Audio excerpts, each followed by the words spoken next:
is one of a very simple biogeochemical cycle. So carbon cycle is a gaseous cycle. So when we talk about biogeochemical cycles, there are two types of cycles basically. One are the gaseous cycles and the other ones are the sedimentary cycles. So the cycles like carbon cycle, oxygen cycle, these all come under the category of gaseous cycle because gases are involved here.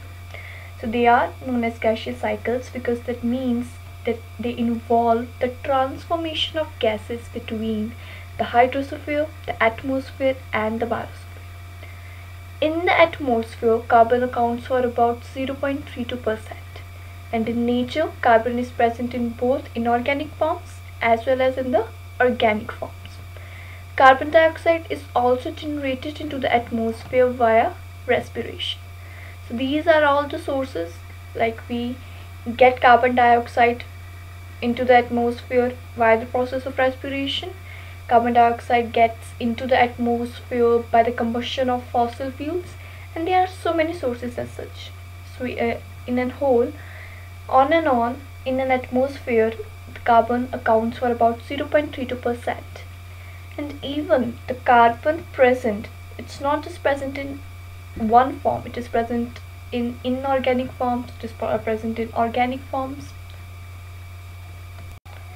So along with this, the degradation of organic manure also releases carbon dioxide into the atmosphere. Now this carbon dioxide which has gone into the atmosphere from, be it from any source, be it organic manure, be it via respiration, be it through the burning of fossil fuels. Now this carbon dioxide will be taken up by the plants for the process of photosynthesis, and they'll be using it for making their food, which is again a complex compound.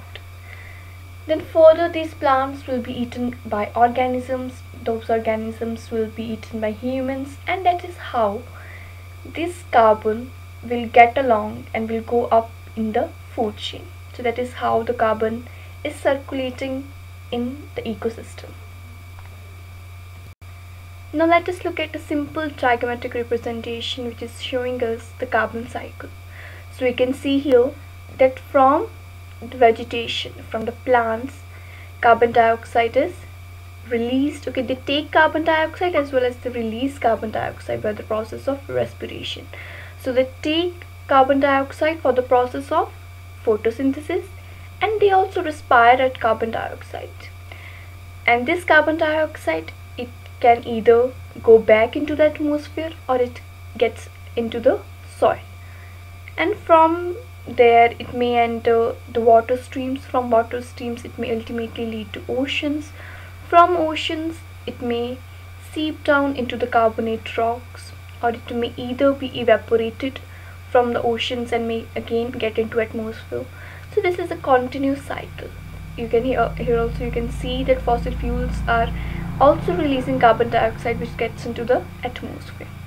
So I hope this carbon cycle will be clear to you all. It's a very simple cycle. We are studying this cycle since we were in small classes. So it's a very simple cycle, and if you have any doubts regarding that, feel free to ask me in the comment section, and I'll see you in the next video.